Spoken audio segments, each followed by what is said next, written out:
अगदी माझ्या जवळच्या झाडावर पडलेल्या विजेमुळे मी शुद्धीत आलो. हे सगळं काय घडलं होतं? माझ्या समोरचं झाड आगीने वेढलं होतं. त्याला एखाद्या आगीने व्यापलेल्या तलवारीने सरळ उभं चिरावं असं ते दृश्य वाटत होतं. मी नकळत 4 पावलं मागे झालो. माणसाची आगीसारख्या भयानक गोष्टीबद्दलची ही पहिली प्रतिक्रिया साहजिकच होती. मी पाहिलं तर ते झाड सामान्य पद्धतीने जळत नव्हतं. ते अक्षरशः आगीत एखाद्या सजीवाप्रमाणे हलत होतं. त्यातून निघालेला तो एकच भयानक आवाज माझे हात आपोआपच माझ्या कानावर घेऊन गेला. माझी नजर त्या मुलीकडे गेली. ती देखील घाबरत त्या जळत्या झाडाकडे पाहत होती. तिलाही मी असं पहिल्यांदाच घाबरलेलं पाहिलं होतं. मी तिला जंगलात काही अंतर पुढे घेऊन आलो. तिने माझ्या पोटाकडे पाहिलं. माझ्या पोटातून अजूनही रक्त येत होतं, पण नशिबाने जखम तेवढी खोल झाली नव्हती. तिने माझ्या जखमेच्या बाजूने तिचं बोट एकदा हळूवार फिरवलं. तिचे पाणावलेले डोळे बरंच काही सांगून जात होते. तिला तिच्या या कृत्याचं वाईट वाटत होतं. नाही, यात तुझी काही चूक नाही. त्या झाडावर मुंजा होता आणि त्यानेच तुला धरलं होतं. तू जे काही केलंस ते त्याच्या प्रभावामुळे. त्याला तुला इथून जाऊ द्यायचं नव्हतं.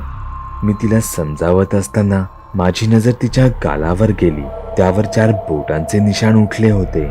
हे तुझ्या गालावर? मारा तू. आणि ती गालातल्या गालातच हसली.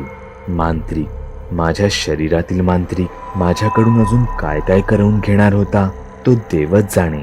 मी मनाशीच बोलत होतो. त्या झाडाची झालेली ती अवस्था पाहता या मांत्रिकाला टक्कर देणारं गुरुजींशिवाय दुसरं या जगात कोणीच नाही वाटतं.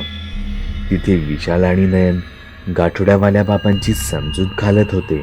त्या मुलाच्या मृत्यूला तुम्ही जबाबदार नाही, पण गाठोड्यावाले बाबा अजूनही त्याच विचारात हरवले होते. इतक्या वर्षात कितीतरी प्रसंग झाले. विशाल आणि नयन याने गाठोड्यावाल्या बाबांना हे असं कधीच पाहिलं नव्हतं.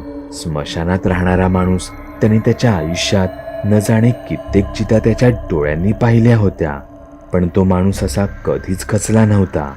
विशालची नजर त्यांच्या गाठोड्यावर गेली. ते दगड, त्यांच्या गाठोड्यात आता 4 जादुई दगड होते. त्या दगडांनी याआधीही त्यांच्या शक्तीची झलक विशालला करून दिली होती. गाठोड्यावाल्या बाबांच्या तुटलेल्या मनोरध्येयाला कदाचित तेच दगडच कारणीभूत होते. गाठोड्यावाले बाबा, मला वाटतं तुम्ही तुमच्या गाठोड्यात ठेवलेले 4ही दगड आता नयनकडे द्यायला हवेत. गाठोड्यावाल्या बाबांनी विशाल जसं बोलला अगदी तसंच केलं. ज्यांच्या शरीरात थोडी जरी दैवी शक्ती असली तरी त्यावर हे दगड काहीतरी वेगळा प्रभाव करत होते. जितकी शक्ती जास्त तितकाच या दगडांचा प्रभावही जास्त होत होता. कदाचित म्हणूनच तर गुरुजींनी मांत्रिकावर मात करण्यासाठी या 7 दगडांचा मार्ग निवडला होता. गाठोड्यावाले बाबा, विशाल आणि नयन या तिघांचं संभाषण चालू असताना त्यांना याची जराही चाहूल लागली नाही की त्यांच्यावर कोणीतरी नजर ठेवून आहे.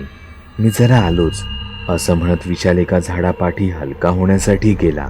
तोच तिथे नयनजवळ अचानकच एक गोळा खरंगळत आला. तो पूर्णपणे रस्सीचा बनला होता आणि त्याला कोणीतरी तिथल्याच एका झाडीतून फेकला होता.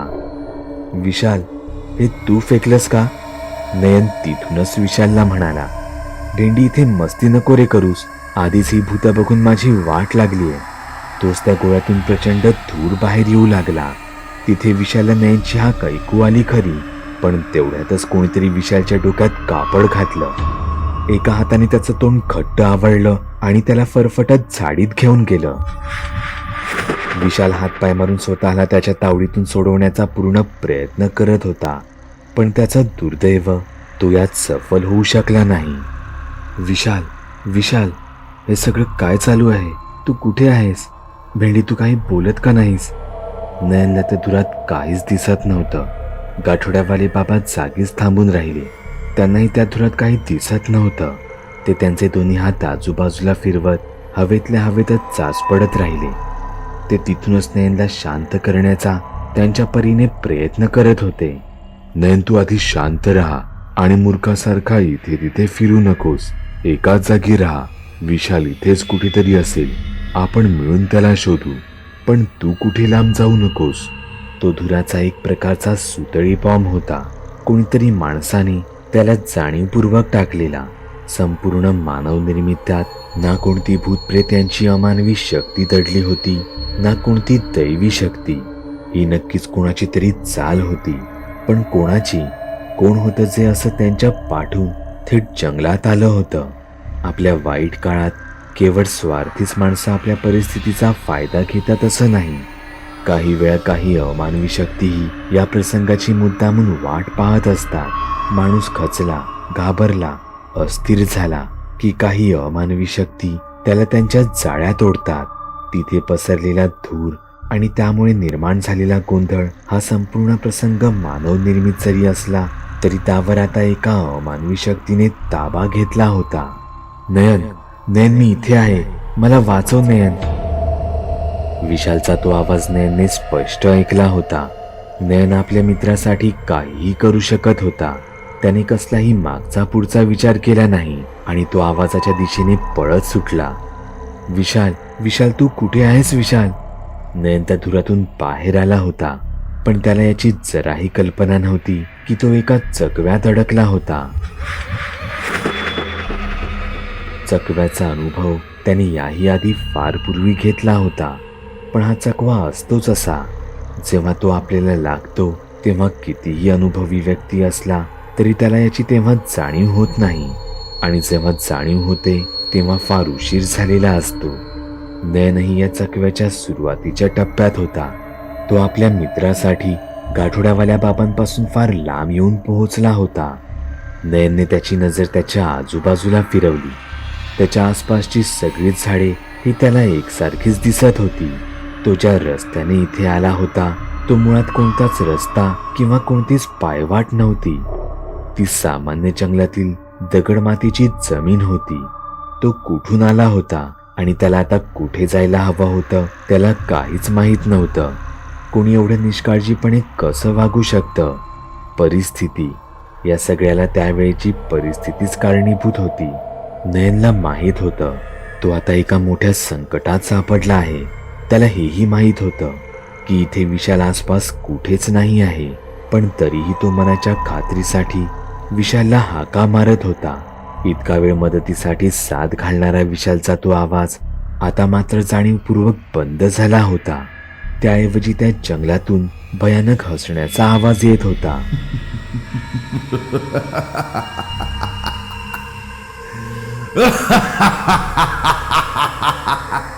महाभारतातील अभिमन्यूला चक्रव्यूहात अडकल्यावर कसं वाटलं असावं याचाच अनुभव आता नयन घेत होता.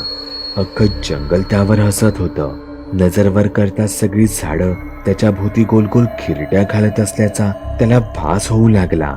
नयन घाबरून धावत सुटला. शरीरात असेल नसेल तेवढा सगळा जोर लावून तो मिळेल त्या दिशेला पळू लागला. पण अशा प्रसंगी धावण्याचा काहीच उपयोग होत नव्हता. असं करून तो उगाचच आपली शक्ती वाया घालवत होता. शेवटी धावून पळून तो पुन्हा त्याच ठिकाणी येऊन पोहोचला. नयनच्या मनातील भीती आता त्याच्यावर हावी होऊ लागली होती. नयनला भीतीने आता श्वास घेणंही जड वाटू लागलं होतं. प्रत्येक श्वास त्याला जोर लावून आत घ्यावा लागत होता. त्याच्या डोळ्यांवर हळूहळू अंधारी येऊ लागली होती. जंगलातून चालत असताना मध्येच तो अडखळला आणि तिथेच वाटेतच असलेल्या एका निमुळत्या खोल खड्ड्यात जाऊन पडला. त्याच्या दोन्ही ढोपऱ्यांना मार लागला होता. त्याचा उजव्या हाताचा कोपराही फुटला होता. नयनने स्वतःला कसं तरी सावरायचा प्रयत्न केला, पण हे त्याच्यासाठी अवघड एखाद्या परीक्षेसारखं होतं. त्याने त्याच्या पायाखाली पाहिलं तर तिथे प्राण्यांची हाडं पडली होती. नयनने त्याची नजर वर वळवली. तो खड्डा जवळपास 20 फूट खोल होता. तो रुंदीला एखाद्या लोखंडी कपाटा एवढाच होता. नयनला हे सगळं आता सहन होत नव्हतं. तो फार घाबरला होता आणि अशातच तो भीतीने तिथेच बेशुद्ध झाला.